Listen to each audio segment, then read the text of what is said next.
Hey, what's up guys, aarava here, and welcome back to the episode of my F1 Road to Glory series for 2019 for season number 2 at the Austrian Grand Prix today. Last time out at the French GP, we had a bit of a bloodbath. Look at that, Gasly goes down the inside. Can we try and catch them both? Napping potentially. Oh my god, a massive collision. The chicane, there's a big accident there, and the two McLarens have made contact. They've taken each other out. But of course, that was a glorious bloodbath for us because it meant for the first time ever in the season, we've got a double points finish, and we got back ahead of McLaren in the Constructors' Championship. Obviously, there's still over halfway of the season to go, but that was a mega crazy race. You got to capitalize on those kind of races, and we definitely did with less than 10 runners in the Grand Prix at the end. I mean, Carlos Sainz DNF'd at the Grand Prix, finished P10, still got a point just for finishing, I think it was, at the end of it there. But coming to the Austrian Grand Prix, then I hope this could be a good one for us. It's a bit of a power circuit, of course, and our car, obviously, we know is very powerful in a straight line. As you can clearly see, yet again, for now the third episode in a row. I don't know what is in the water these days at Williams, but we have got another completed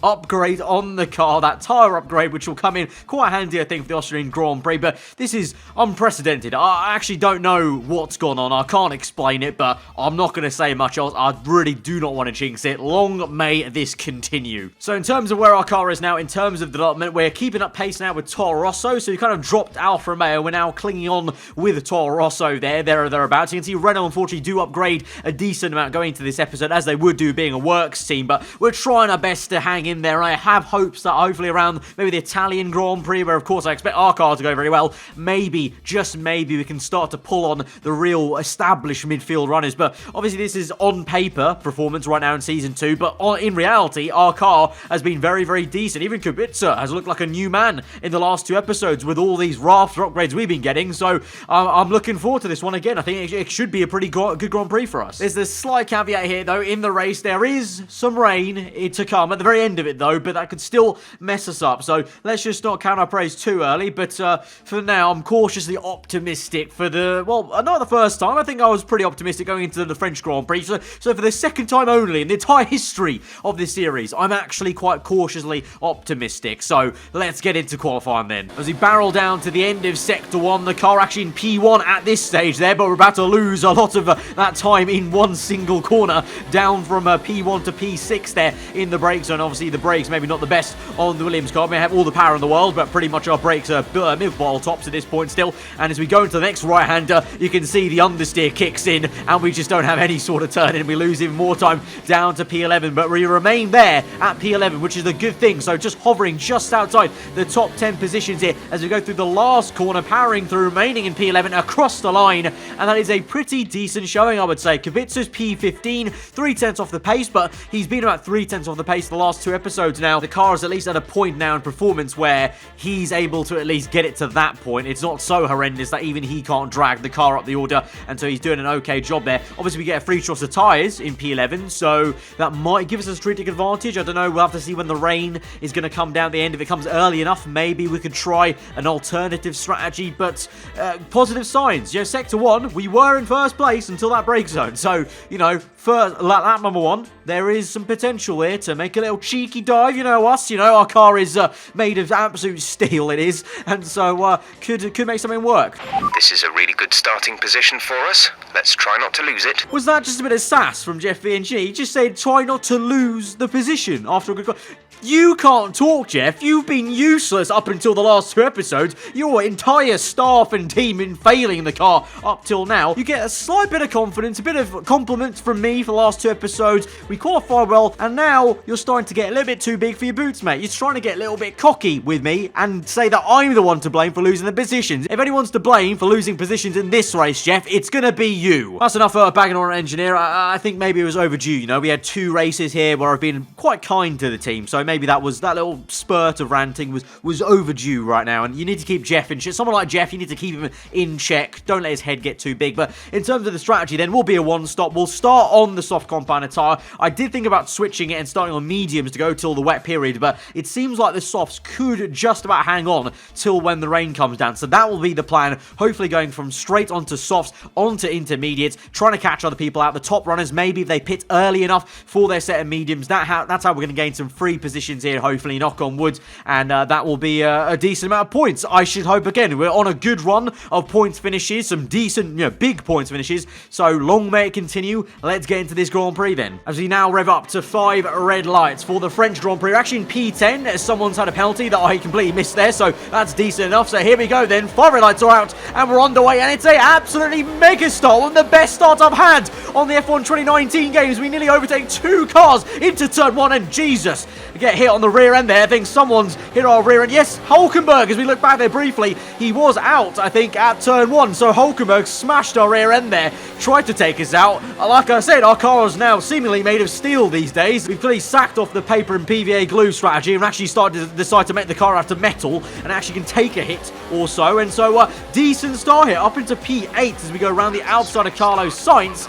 And so, looking good, but that was absolutely unreal. That start was legit one of the best starts I've ever had on this game. In vanilla career mode, in this Road to Glory career mode, any kind of race I've done, really. Honestly, I don't know what on earth that was about. Just the clutch just came in beautifully, and the car just bit into the circuit. So, we're up into P8 then, chasing after Kimi Räikkönen, and that'll be the best of rest position already in our sights. So, this is already very, very good news, and a good start to this Grand Prix. We move on then to lap number 4, the end of Sector 1. Probably one of the best places we can try and make a pass with DRS wide open. You can see the car closing up on the racing point, but we're going to get boxed in a little bit by Valtteri Bottas, who now is actually being under attack from Raikkonen for a little bit. We switch it though to the inside. It's a great bit of traction there for us, and we're going to try and get this up into P7, try and get a bit of a tow off Bottas there to help us out, even have a little lunge around out of Valtteri Bottas. This is very unorthodox here as Bottas goes very slow on the exit, but we get a massive amount of a tank slapper. Our Williams car briefly forgot it was a Williams car, then we remembered, and we lost the back end,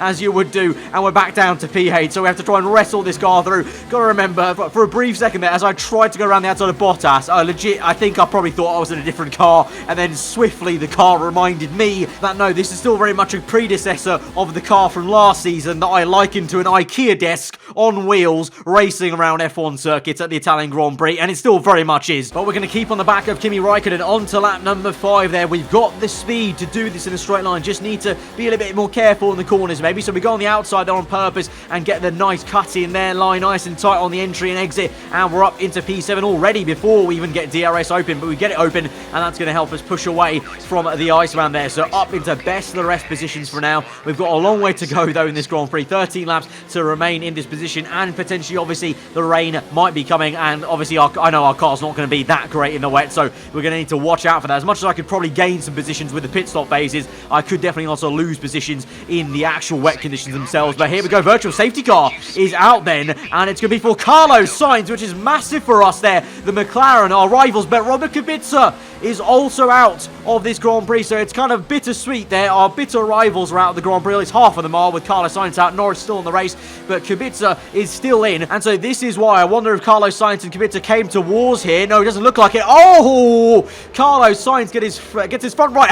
Oh my god, both of them get their front right tyres sheared off there, and Kubica comes into the picture almost like some choreographed dance and finish, like ballet dancers there. As we go on this other angle, it's the same thing. Like, look how nicely that's lined up. They should have the same animation screen there for the way they DNF'd out the Grand Prix and stopped there, but both with the front right tyres sheared off. What is it with front right tyres in Formula 1? In real life, Charles Leclerc had a very sensitive front right tyre, and now Carlos Sainz and Kubica have one. Like, is F1 in some sort of crisis at the moment with, like, suspension arm parts on the right front? For only £1 a month, you can help Formula 1 teams get better right front suspension arms so they don't DNF at the Grand Prix by literally a touch of wind. So back to our race action then, the virtual safety car ending in a bit of an awkward place here actually to go through the left-hander, because I need to kind of brake and slow down, make sure I don't overspeed, but I also want to try and get a good enough exit as we go to green here, but a bit awkward there. You can see I had to brake check myself there, lost some momentum, and so Raikkonen gains a little bit there in that virtual safety car period, which is a little bit unfair there. You can see also having to go a little bit defensive. Now he goes on the left-hand side, we're a little bit on the grass as well, as the car is not too steady to steer as the tyres go off a little bit on lap number 6 as well, but we hold it through for P7 still. 17 runners in the Grand Prix. Then I don't imagine there's going to be the same levels of craziness as there was at the French Grand Prix, but we've got yellow flags up ahead though, so we might have one more DNFer, and I think it's a red dot. It looks like a Ferrari. It's Sebastian Vettel going slowly, and so we'll gain one free position. We're up into P6. We're only 2 places away from matching the French Grand Prix. That will be quite something, but for now we continue to fight on with Kimi Räikkönen. He's got decent amount of, obviously, cornering speed. On the straights, we've got it, but every single corner, especially Sector 2, he's just able to roll that car through a little bit faster and keep the momentum there. So as we move on to lap number 9, playing a bit of a wily old fox game like we have to sometimes with the Williams car, and let him through on purpose, get the tighter cut in there, get the slipstream, get the exit there. He has DRS, but our car is that powerful that we should be able to re-overtake him anyway without DRS here. You know, I think the FI should take a leaf out of our book there and look at what we're doing for F1 2021. We don't need DRS where we're going in terms of overtakes there, so we squeeze him out quite aggressively, but you've got to be in this kind of car,